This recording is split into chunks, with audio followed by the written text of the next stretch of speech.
న్యాయ వ్యవస్థలో ఉంది, రాజకీయ వ్యవస్థలో ఉంది, ప్రతి చోట ఉందని చెప్పి నేను భావిస్తున్నాను. And it destroys the lives of people every single day. It destroys their career, destroys their confidence, destroys their belief in this nation every single day. ఇది చాలా మంది జీవితాలను నాశనం చేస్తుంది, వాళ్ళ ఆత్మస్థైర్యాన్ని, వాళ్ళ ఆత్మవిశ్వాసాన్ని కూడా నాశనం చేస్తుందని చెప్పి నేను భావిస్తున్నాను. Now I am not saying something very controversial. I am just saying that everybody accepts that there is caste discrimination in this country. Let us now find out the true extent of the caste discrimination. నేను వివాదాస్పదంగా మాట్లాడదలుచుకోలేదు.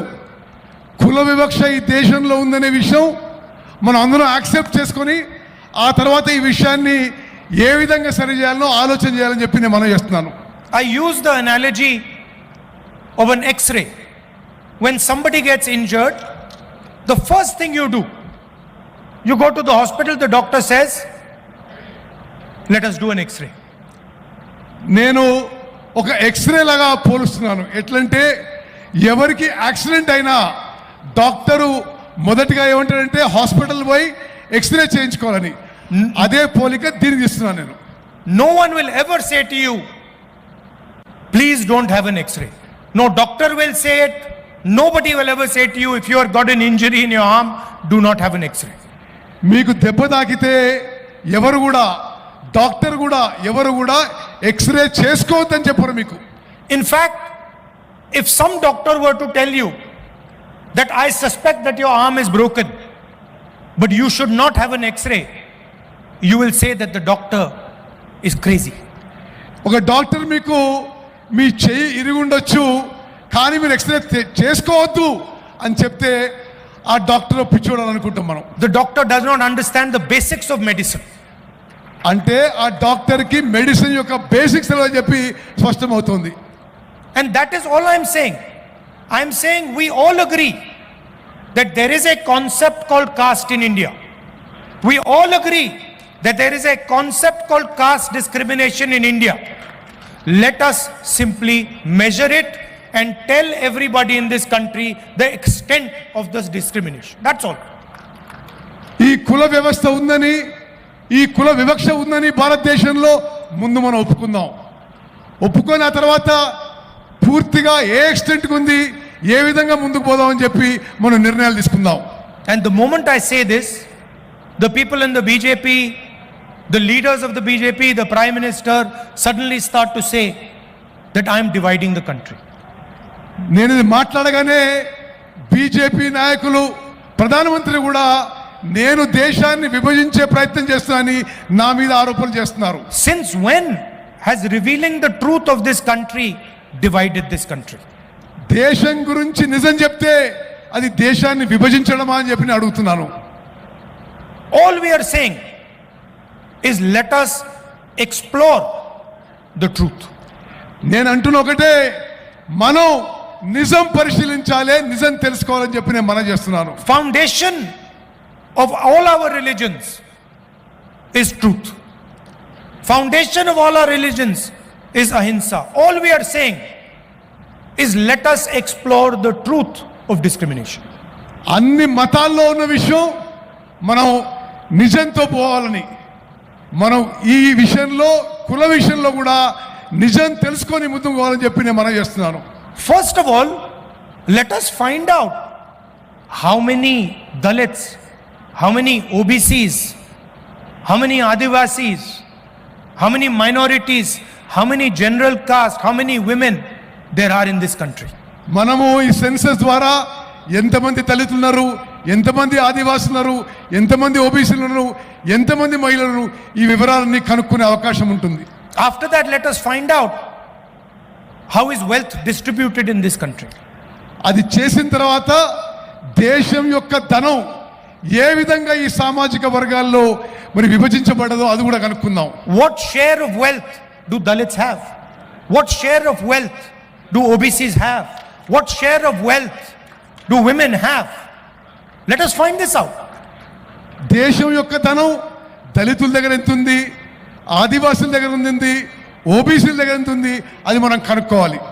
Let us find out how many poor general caste people there are. ఎంతమంది నిరుపేదలు ఉన్నారో మరి తెలుసుకోవాలి మనం. Let us ask ourselves the question, how many Dalits are there in corporate India? How many OBCs are sitting in the top 500 companies of this country? How many OBCs, Dalits, Adivasis are there in the judicial system? How many Dalits, OBCs, Adivasis are there in our forces? Let us ask these questions. Why are we scared of asking these questions? ఎంతమంది దళితులు, ఆదివాసీలు, ఓబీసీలు corporate కంపెనీల్లో కనుక్కోవాలి. న్యాయ వ్యవస్థలో ఎంతమంది కనుక్కోవాలి. సైనికులు ఎంతమంది ఉన్నారో కనుక్కోవాలి. ఇది అవసరం అని చెప్పి నేను భావిస్తున్నాను. The only people who can resist asking this question are the people who are hiding the truth, who do not want the people of India to know the truth about discrimination in this country. దీనికి వ్యతిరేకంగా ఉన్నవాళ్ళు కేవలం నిజం బయటికి రావద్దు అనే వాళ్ళే దీనికి వ్యతిరేకం అని చెప్పి నేను మనవి చేస్తున్నాను. Those would be the people who benefit from the discrimination. వీళ్ళు ఈ కుల వివక్ష వల్ల లబ్ధి పొందే వాళ్ళే ఈ నిజం బయటికి రావడానికి ఇష్టపడటం లేదు. I'm still wondering why the Prime Minister has not publicly said that he wants to challenge the idea of discrimination in Indian society. నేను ఆశ్చర్యపోతున్నా, ప్రధానమంత్రి గారు ఇప్పటి వరకు కుల వివక్ష విషయాన్ని ఈ దేశంలో ఛాలెంజ్ చేయడానికి ముందుకు వస్తున్నానని ఒక్కసారి కూడా మాట్లాడలేదు. Why hasn't he said he wants to know how many Dalits there are in India's boardrooms? మరి ఇండియా కార్పొరేట్ కంపెనీల్లో ఎంతమంది దళితులున్నారో మరి నరేంద్ర మోదీ గారికి తెలియవద్దని ఎందుకున్నది? How many OBCs are in our judicial system? ఎంతమంది ఓబీసీలు మన న్యాయ వ్యవస్థలో ఉన్నారని మరి నరేంద్ర మోదీ గారికి తెలియాల్సిన అవసరం ఉంది. How many Adivasis are anchors in our media system?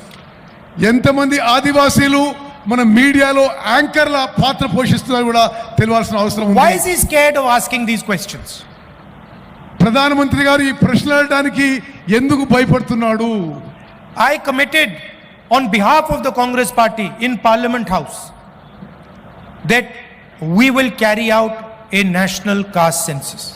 నేను కాంగ్రెస్ పార్టీ తరఫున పార్లమెంట్లో స్పష్టంగా చెప్పిన మేము జాతీయ స్థాయిలో క్యాస్ట్ సెన్సస్ చేస్తామని హామీ ఇవ్వడం జరిగింది. And we will demolish the artificial barrier of 50% reservations that has been placed in front of this country. ఇప్పటి వరకు ఏది ఉందో 50% వరకు రిజర్వేషన్స్ అది మేము ఎత్తేస్తామని చెప్పి నేను మనవి చేస్తున్నాను. And for me, Telangana is the model of the national caste census. నాకు తెలంగాణలో జరుగుతుంది జాతీయ స్థాయిలో కాస్ట్ సెన్సస్ కి ఇదే మోడల్ గా నేను భావిస్తున్నాను. And I think I'd like to thank the leadership of Telangana because they have done a truly beautiful thing in this process. Telangana నాయకత్వాన్ని మనస్ఫూర్తిగా అభినందిస్తున్నాను. ఈ ఎక్సర్సైజ్ లో చాలా బాగా ముందుకు పోవాలని చెప్పి నేను మనవి చేస్తున్నాను. And when I was coming here in the car, I was thinking to myself, we do not want a bureaucratic caste census.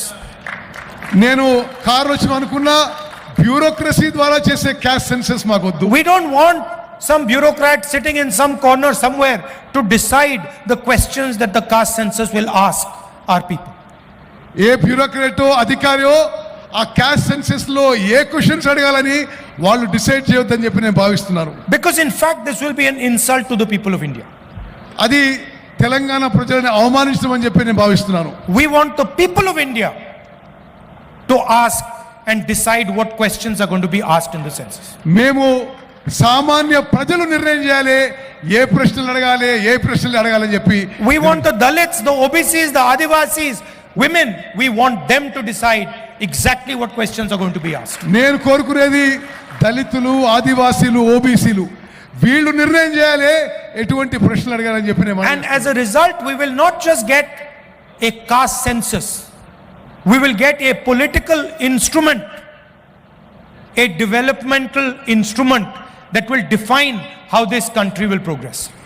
అయితే దాని ద్వారా కులగణనే కాదు అభివృద్ధికి ఏ విధంగా ముందుకు పోవాలి, రాజకీయాలు ఏ విధంగా పోవాలి, రాజకీయాలు ఏ విధంగా ముందుకు పోవాలని ఒక మార్గం ఏర్పడుతుందని చెప్పి నేను భావిస్తున్నాను. Please understand that what we are designing here is not simply a caste census.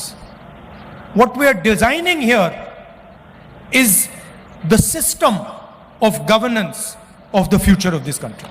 మేము ఇక్కడ చేస్తుంది క్యాస్ట్ సెన్సెసే గారు. రానున్న తరాలకి మరి ప్రభుత్వాలు ఏ విధంగా ముందుకు పోవాలి, అడ్మినిస్ట్రేషన్ ఏ విధంగా ముందుకు పోవాలి, అది మేము డిసైడ్ చేస్తున్నాం చెప్పి నేను మనం చేస్తాను. Some time back I was talking to one of the world's experts on equality. కొన్ని రోజుల క్రితం నేను ప్రపంచంలోనే సమానత్వం గురించి ఒక ఎక్స్పర్ట్ తో మాట్లాడుతున్నాను. He is one of the world's experts, economist. He is one of the world's experts. I'm not going to say his name, but he is one of the top experts on economy. ఆర్థిక విషయాల్లో ప్రపంచంలోనే ఒక expert తోనే మాట్లాడడం జరిగింది. On inequality, అసమానత్వం గురించి నేను ఈ ఎక్స్పర్ట్ తో మాట్లాడడం జరిగింది. and he said to me, Mr. Gandhi, do you realize that India is one of the most unequal countries on the planet? ఆయన నాతో ఏమంటే, గాంధీ గారు మీకు తెలుసా ప్రపంచంలోనే భారతదేశంలో ఎక్కువ అసమానత్వం ఉందని చెప్పి ఆయన చెప్పడం జరిగింది. And he gave me a presentation on how India is one of the most unequal societies on the planet. అతను నాకు ప్రెజెంటేషన్ ఇచ్చాడు. ప్రపంచంలోనే భారతదేశంలోనే ఎక్కువ అసమానత్వం ఈ సమాజంలో, భారత సమాజంలో ఏ విధంగా ఉందని చెప్తూ. And after his presentation I said to him, my brother, you are telling me that India is one of the most unequal societies on the planet, but your analysis does not even include the single biggest discriminator in Indian society, which is called caste.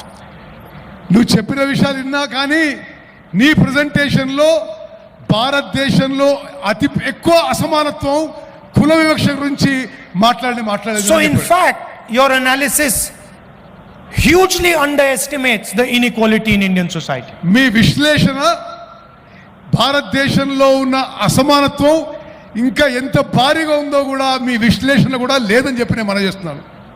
So why I am telling you this is because inequality means something completely different when you have a caste system in place. అసమానత్వం అనేది కుల వివక్ష ఉన్నప్పుడు, కుల వ్యవస్థ ఉన్నప్పుడు ఇంకా మరీ ఎక్కువ ఉంటుందని చెప్పి కూడా మనం చేస్తున్నారు.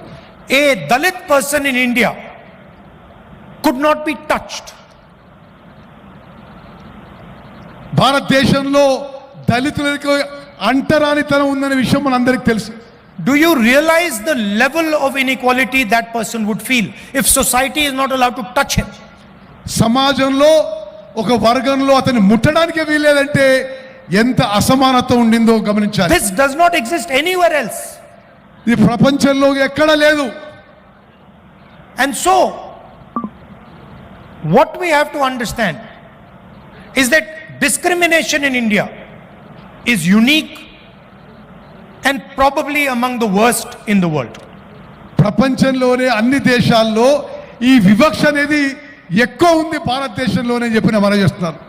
And if we want to talk about a powerful country, if we want to talk about progress, if we want to talk about happiness among our people, the absolute first thing we need to do is identify the amount of discrimination and the nature of discrimination that is taking place here. దేశం ఆర్థికంగా శక్తివంతంగా ఎదగాలంటే, దేశంలో సంతోషం పెరగాలంటే ఈ కుల వివక్షని నిర్మూలన చేయాల్సిన అవసరం అని చెప్పి నేను భావిస్తున్నాను. As a politician I am accountable to you. ఒక రాజకీయ నాయకుడిగా నేను మీకు జవాబుదారీగా ఉండాలి. And when I speak of caste census, I speak as a result of that accountability to the people of India.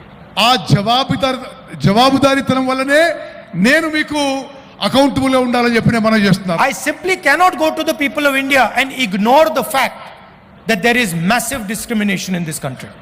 నేను ప్రజల మధ్యకి పోయి వీళ్ళలో అంత వివక్ష ఉందని చూసి అది మరి ఓర్చుకోవడం మంచిది కాదని చెప్పి I cannot lie to Dalits, I cannot lie to Adivasis, I cannot lie to minorities, I cannot lie to women that this country is fair to you. దళితులకి, ఆదివాసీలకి, ఓబీసీలకి, మహిళలకి ఈ కంట్రీ మీకు సమానంగా ఉంటుంది, మీకు ఫేర్ గా ఉంటుందని చెప్పలేకపోతున్నాను. Other people may be able to lie to you about it, I cannot lie to you about it. నేను ఆ విధంగా అబద్ధాలు చెప్పలేకపోతున్నాను. So I am fully committed to ensuring not only that caste census happens in Telangana, but that Telangana becomes the model for the caste census in the country. నేను తెలంగాణలో కులగణన చేయించడానికే కాదు, భారతదేశానికే Telangana role model కావాలని నేను ప్రయత్నం చేస్తున్నాను. I am sure there will be some shortcomings in our caste census in Telangana. నాకు తెలుసు కొన్ని పొరపాట్లు జరగొచ్చు ఈ కాస్ట్ సెన్సస్ లో. We will try and iron out those shortcomings. ఆ పొరపాట్లన్నీ సరి చేసుకుంటూ ముందుకు పోతాం. And I would like this to be a conversation between civil society, the people of Telangana and the government of Telangana. ఇది civil society, ప్రజలు, తెలంగాణ ప్రభుత్వం మధ్యలో ఒక సంభాషణలాగా ఉండాలని చెప్పి నేను కోరుకుంటున్నాను. Because we want to develop a framework of progress, a framework of development for the entire nation, and Telangana is the first step in doing that. మొత్తం భారతదేశంని తెలంగాణలో ఇప్పుడు చేస్తున్న ప్రక్రియని ఇది రోల్ మోడల్ గా చేసి భారతదేశం మొత్తం కూడా చేస్తామని చెప్పి మనం చేస్తున్నాం. And so I'd